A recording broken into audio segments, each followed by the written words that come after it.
Assalamualaikum warahmatullahi wabarakatuh. Selamat datang di video ini. Perkenalkan, nama saya Dr. Minati Nurhayu, SSI. Saya merupakan dosen tetap di program studi S1 Biologi, Fakultas Sains, Institut Teknologi Sumatera. Video ini akan digunakan untuk PDD UKTPT Sertifikasi Dosen tahun 2026.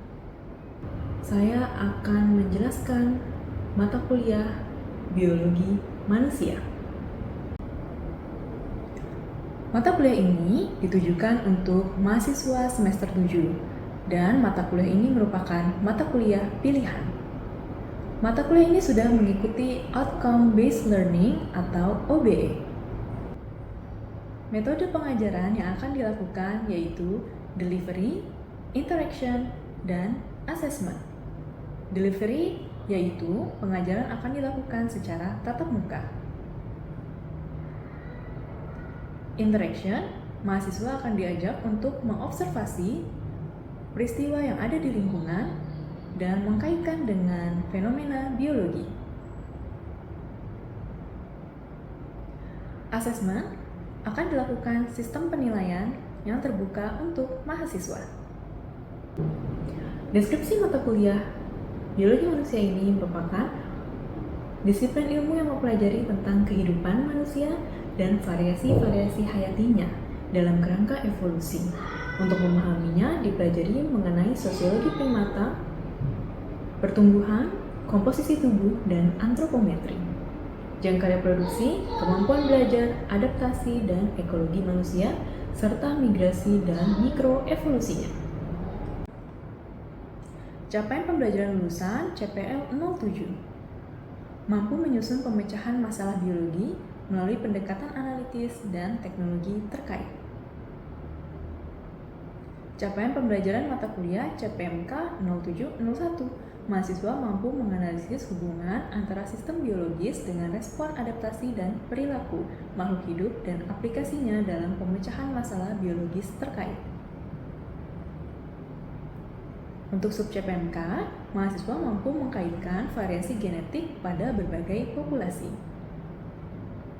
Mata kuliah ini akan ada dibagi dua sesi, yaitu sesi UTS dan sesi UAS. Sesi UTS terdiri dari 7 pertemuan tatap muka dan 1 ujian tengah semester. Sesi UAS juga akan diikuti oleh 7 pertemuan tatap muka dan 1 ujian akhir semester. Penilaian CPMK 0701 yaitu laporan hasil proyek 30%, tes tulis UTS 25%, tes tulis UAS 25%, unjuk kerja presentasi 10%, partisipasi dan kuis 10%, sehingga total 100%. Selamat menyaksikan. Oke, selamat pagi semuanya. Pagi, Bu. Bertemu lagi di mata kuliah Biologi Manusia. Sudah minggu 12. Sudah banyak ya sebenarnya yang dipelajari di mata kuliah ini. Di minggu ini kita akan mempelajari tentang preferensi penggunaan tanah. Ya, oke, kita lanjut dulu. Teman-teman silahkan pakai pocket ya untuk absen. Boleh di-scan dulu, saya kasih waktu semenit untuk absen dulu ya. Oke, yang belakang juga sudah ya. Oh, oke. Baik, kita lanjut. Untuk capaian pembelajaran hari ini ya sebetulnya mendukung CPL 7, yaitu mampu menyusun pemecahan masalah biologi melalui pendekatan analitis dan teknologi terkait. Ya, kemudian didukung juga CPMK 0701 yaitu mahasiswa mampu menganalisis hubungan antara sistem biologis dengan respon adaptasi dan perilaku makhluk hidup dan aplikasinya dalam pemecahan masalah biologi terkait. Nah, khusus untuk pertemuan ini kita akan memenuhi sub CPMK ini, gitu ya. Mahasiswa mampu mengkaitkan apa? Variasi genetik pada berbagai populasi. Nah, itu ya. Oke, kita lanjut. Nah, kita ada di minggu 12 ya. Ada di sini di minggu 12. Jadi sebelumnya kita membahas tentang antropometri. Kalau teman-teman lupa kita review dikit. Minggu lalu kita ukur ya berat badan ya, tinggi badan, sehingga kita bisa mendapatkan Ya ada yang overweight mungkin ya, ada yang normal atau ada yang underweight gitu kan ya. Nah jadi kita tahu tuh status gizi tubuh kita seperti apa sih itu minggu lalu ya.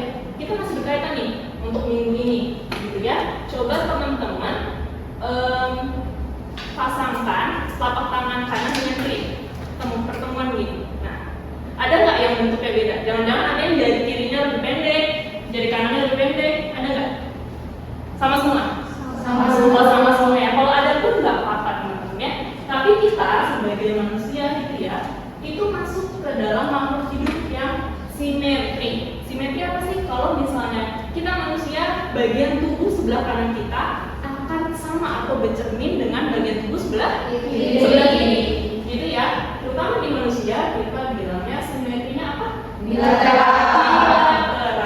Mungkin waktu biodas kita nggak, waktu zaman biologi dasar dulu dibagi ya simetri makhluk hidup, terutama hewan, ada yang radial. Ya, masih ingat kalau yang radial, kira-kira hewan apa ya yang bisa dibagi radial? Simetrinya radial tuh sama semua, dibagi 2, bagi 4, sama semua bentuknya. Bintang laut gitu ya, anemon gitu ya. Nah jadi itu yang radial. Tapi kalau mau hidup kayak manusia itu kan bentuknya kepala nih. Kalau hewan-hewan punya kepala biasanya simetrinya sudah simetri bilateral. Karena kepalanya cuma satu kan ya, nggak mungkin kita bagi banyak gitu. Nah manusia masuk ke simetri bilateral. Namun ya namanya juga mau hidup, kita itu dinamis, bukan bentukan pabrik teman-teman. Jadi nggak mungkin bentuknya sama semua. Biasanya ada juga tuh yang jarinya ada yang lebih panjang dikit gitu ya di sebelah kanan atau sebelah kiri. Ya, atau kita akan mengenal ya berikutnya adalah asimetrik yang dianggap normal di manusia. Dibagi 2 ya asimetrinya. Apa yang pertama? Asimetrik fluktuatif, yang kedua terarah. Atau kalau misalnya tadi bukan dari tangan ya kita lakukan tadi, oh sama bu, aman. Ada nggak sih kalau lagi ngaco, kayaknya mata saya agak beda dikit ya, miring dikit nih sama yang kanan sama yang kiri gitu ya. Dikit, bukan jauh ya, kalau jauh artinya jadinya kaca gitu kan, enggak, ini bedanya dikit gitu ya. Nah itulah yang masuk ke asimetri fluktuatif dan itu wajar, normal. Atau misalnya nih, kalau teman-teman pakai sepatu, kalau yang telapak kakinya beda panjangnya walaupun dikit ya, mili, kadang jadi nggak nyaman kok, kaki kanan saya lebih nggak enak ya daripada kaki kiri saya ketika pakai sepatu itu. Gitu ya. Jadi sekarang udah ada produksi gitu ya yang custom sesuai dengan telapak kaki kita untuk sepatu-sepatu itu biar lebih nyaman. Karena memang ada perbedaan bentuk ya, bentuk dan ukuran antara bagian tubuh kita yang kanan dengan yang kiri. Itu ya, ini juga dari wajah kita tadi, oh cupingnya kayaknya lebih naik yang kanan sedikit daripada yang kiri, itu masuk ke asimetri apa? Fluktuatif. Asimetri fluktuatif, betul. Jadi ini merupakan penyimpangan kecil dan acak. Biasanya terjadi di individu A aja, nanti di individu B berbeda lagi asimetrinya, begitu ya. Biasanya ada di mana aja sih? Fitur wajah, panjang tungkai, panjang jari, dan panjang telapak kaki. Ini contoh, gitu ya. Random, normal atau normal? Tadi balik lagi kita adalah makhluk hidup, gitu ya. Jadi dinamis. Nah, asimetri yang satu lagi, ya, asimetri apa namanya? Terarah. Betul. Kalau terarah, kita melihatnya dalam level populasi.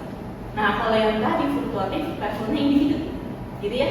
Yang ini kita masuk ke level populasi, karena ketidakseimbangan atau variasi biologis tadi terjadinya di level populasi. Macam-macam nih, ada dari anatomi, morfologi, sama perilaku. Kita lihat yang pertama, ada yang pernah ronsen, sudah pernah ronsen. Nah, jantungnya agak miring ke kiri atau ke kanan ya? Tidak mau perhatikan ya? Umumnya manusia jantungnya agak miring ke kiri. Nah ini karena mari kita lihat, jadi miringnya ke kiri, miringnya sisi sini. Ada nggak yang jantungnya miring ke kanan? Ada, tapi memang sebagian kecil di dalam sebuah populasi. Dan normal-normal saja ya, hidup sehat. Gitu. Itu dari segi anatomi ya, ada asimetri di posisi jantung kita. Lanjut, ini ya, apa nih kepala? Maksudnya adalah pusaran rambut. Apa bahasa kalian ya? User-user, unyang-unyang gitu ya. Jadi unyang-unyang gitu ya, user-user, ada yang ngarahnya ke kiri, ada yang ngarahnya ke kanan. Gitu ya. Itu juga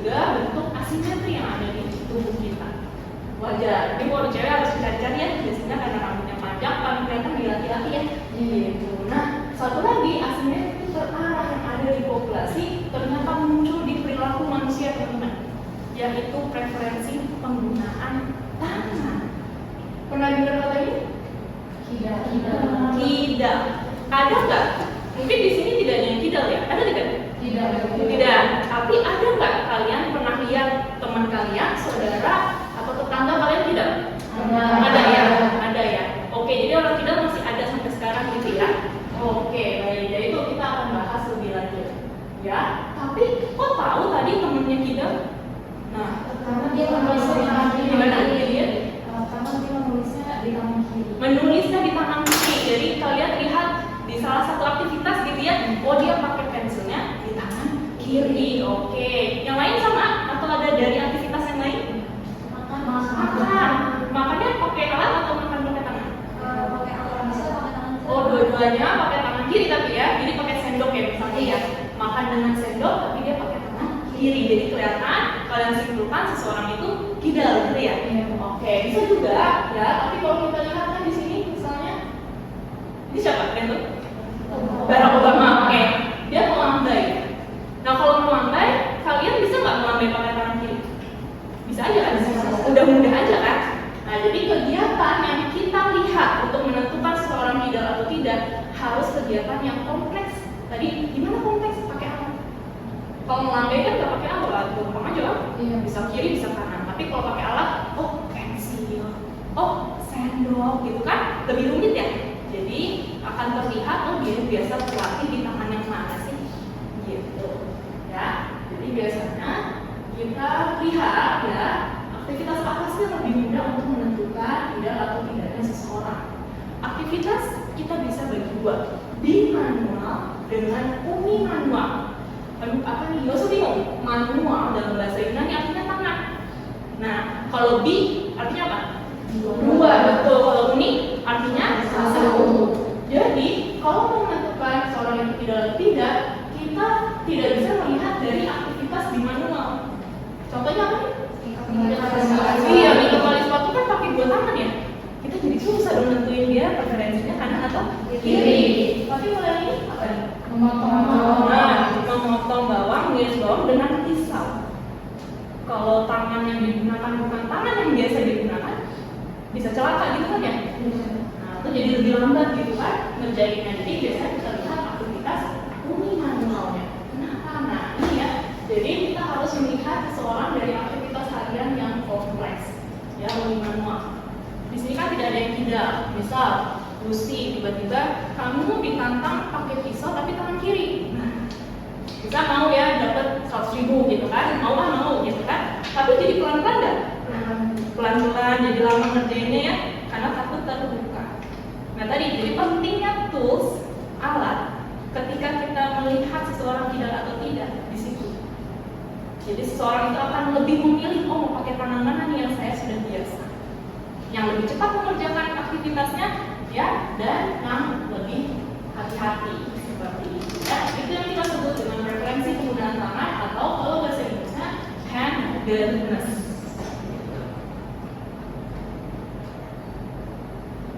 Ya, tapi kan aktivitas sehari-hari banyak banget yang pakai alat gitu kan. Apakah semuanya harus diukur? Tidak. Ya, jadi bisa disimpulkan dalam 10 aktivitas ini. Kalau teman-teman lihat, kita lihat satu-satu melempar bola, memegang raket, kelereng, gitu ya, memotong dengan pisau tadi maksudnya itu semuanya pakai tools, pakai alat. Ada nggak yang tangan kosong? Nggak ada ya? Melempar bola aja kan harus ada bolanya. Makanya jadi nanti ketika kita bertemu seseorang ingin tahu orang itu tidak atau tidak, kita bisa tanya dari 10 aktivitas ini. Gitu. Oh, dia gimana nih? Misal tadi temennya pakai tangan kiri semua. Nah, itu kita bisa simpulkan dia tidak. Oh, kalau kalian kayaknya tangan kanan semua ya? Tidak kan yang tangan kanan semua, berarti kalian tidak. Tapi perhatikan, ada ya kegiatan yang rentan dengan budaya di sini. Budaya atau diajarin pas di sekolah. Nah, teman-teman, waktu zaman saya, semua murid harus nulis pakai tangan kanan. mau dia kidal atau tidak. Zaman teman-teman gimana?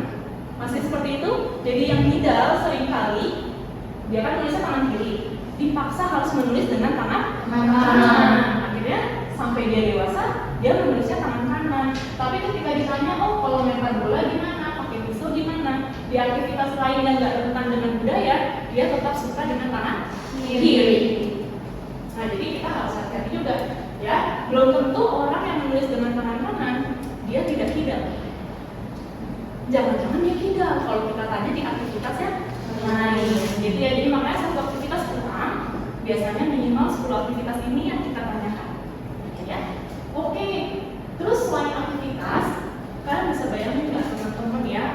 Semua pekerjaan kalian dilakukan dengan tangan kanan ya, berarti kan ya? Oke. Ada dampaknya nggak sih ke otot? Mana jadi otot yang lebih terlatih? Kalau di tangan teman-teman berarti yang kanan atau yang kiri? Kanan, ya kan? Karena sering dipakai, angkat galon, yang ngapain pakai tangan kanan, lama-lama ototnya sepanjang hidup terlatih, gitu kan? Dan data ini bisa kita konfirmasi dengan performa penggunaan tangan, gitu ya. Jadi nanti ada alat dan aktivitas semi manual, ya kita bisa pakai alat, ya.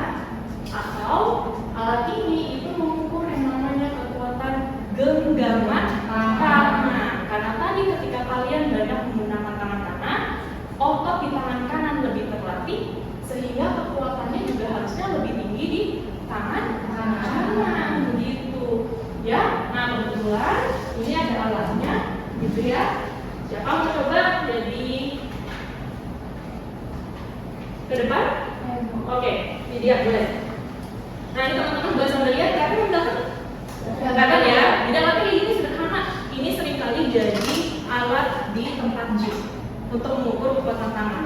Ya, gampang aja. Nanti di dia tangannya masuk, gitu ya. Nanti angkanya akan muncul sini, tapi alatnya harus ditaruh di samping. Genggam kuat-kuat sekali, nanti angkanya keluar. Gitu ya dia ya. Oke, mau cek tangan kanan dulu, tangan kiri dulu. Oke, ini saya pencet start. Angkanya sudah keluar. Ini kita sambil sini biar teman yang belakang kelihatan ya. Nah, kita boleh tangan kanan dulu. Oke, silakan digenggam yang kuat sekali. Oke, dilepas. Oke, 25. Tangan kanannya 25 ya. Oke, kita coba tangan kirinya. Genggam kuat-kuat satu kali. Oke, siap. Tangan kirinya 20. Oke, kamu tidak lihat? Tidak, makanya dia lebih kuat di tangan kanan. Kasih pose dong buat dia. Nah, jadi itu ya, kita bisa mengkonfirmasi aktivitas harian teman-teman itu tadi, ya, dengan ini, dengan alat ini. Nah, itu namanya kekuatan genggaman tangan. Kayak misalnya nih teman-teman buat tumbler, menggenggam tumbler gitu yang kamu minum kan. Jadi kita bisa bagi performa tangan ini jadi dua, ini yang pertama kekuatan genggaman tangan. Kalau menggenggam itu melibatkan palmar atau apa ini? Telapak tangan ini menggenggam. Teman-teman menggenggam HP misalnya, genggam tumbler, itu kekuatan genggaman. Ya, tapi berikutnya kita lihat ada yang namanya ketelitian tangan. Kalau ketelitian tangan, jari-jari aja yang main. Kayak apa? Menulis nanti waktu kecil begini ya. Tapi lama-lama teman-teman begini ya. Jadi telapak tangannya tidak menempel ke pensilnya atau pulpen, ya, atau pakai sipil misalnya, ya. Itu namanya ketelitian tangan yang juga bisa kita ukur teman-teman. Ya, kalau ini ukurnya kita pakai permainan aja deh, biar mudah gitu ya. Ini kelihatan ada pinset di sini. Baik, jadi bapak ini menggunakan pinset dan di sini ada papan permainan di mana nanti pinset ini akan menjepit pion. Pionnya harus dipindahkan dari satu tempat, satu lubang ke lubang lain sampai garis finish. Ya, bayangin teman-teman tadi tidak ada yang kidal. Harusnya ketika memindahkan pion ini lebih cepat dengan tangan kanan atau tangan kiri? Tangan kanan, ya kan? Jadi nanti yang dihitung durasinya aja. Oh, tangan kanan berapa detik, tangan kiri berapa detik. Apa bahkan menit ya, kalau lama kan karena susah. Gitu. Jadi kalau dia lebih cepat di tangan kanan, performa tangannya berarti ketelitian tangannya di tangan kanan. Nah, gitu ya. Udah kan? Oke.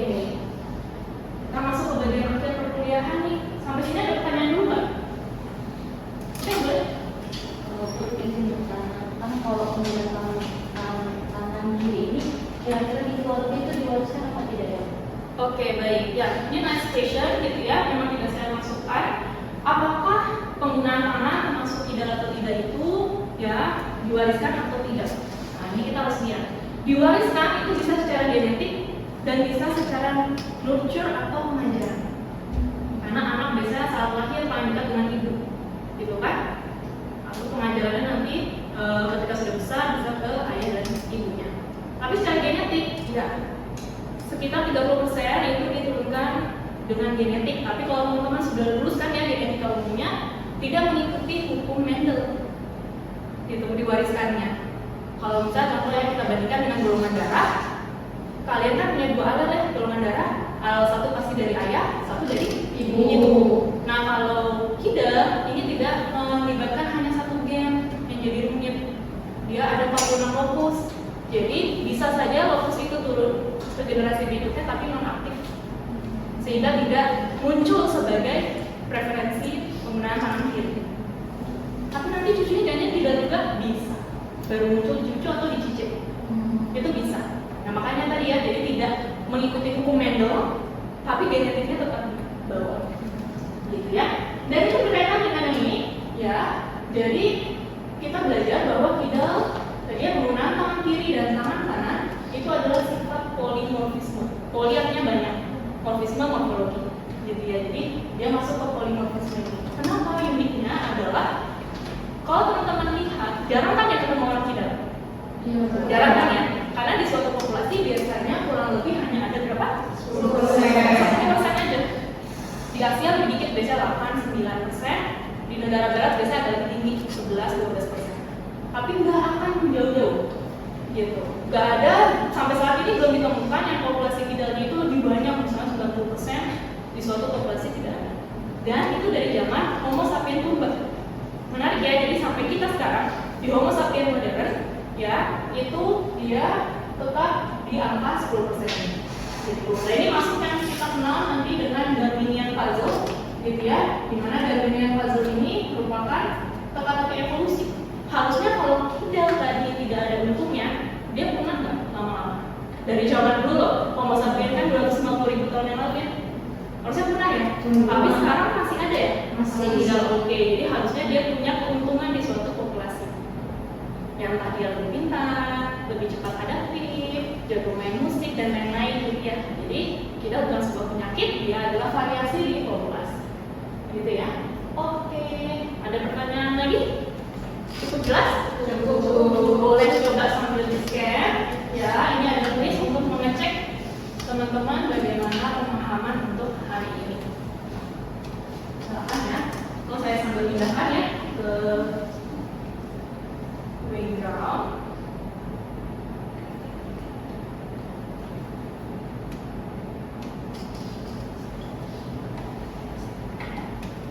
Saya langsung dikerjakan ya. Silakan.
nilai belum sempurna nanti silakan lanjutkan gitu ya.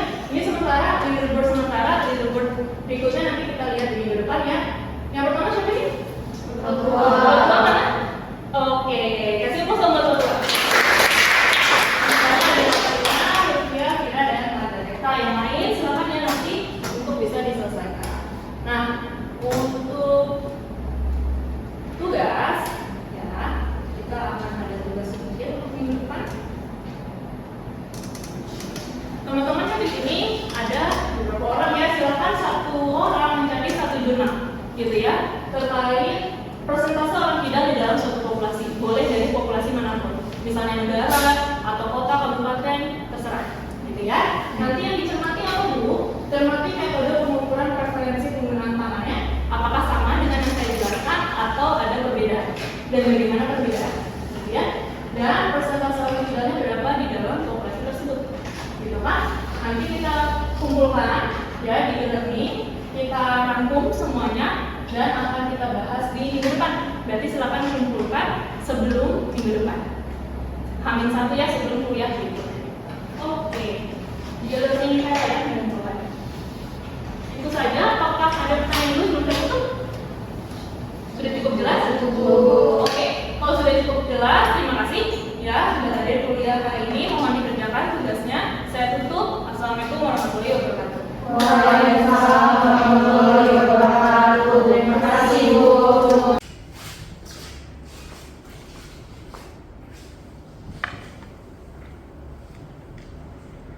Sekian video PDD UKTPT bidang pengajaran. Semoga bermanfaat. Saya pamit. Assalamualaikum warahmatullahi wabarakatuh.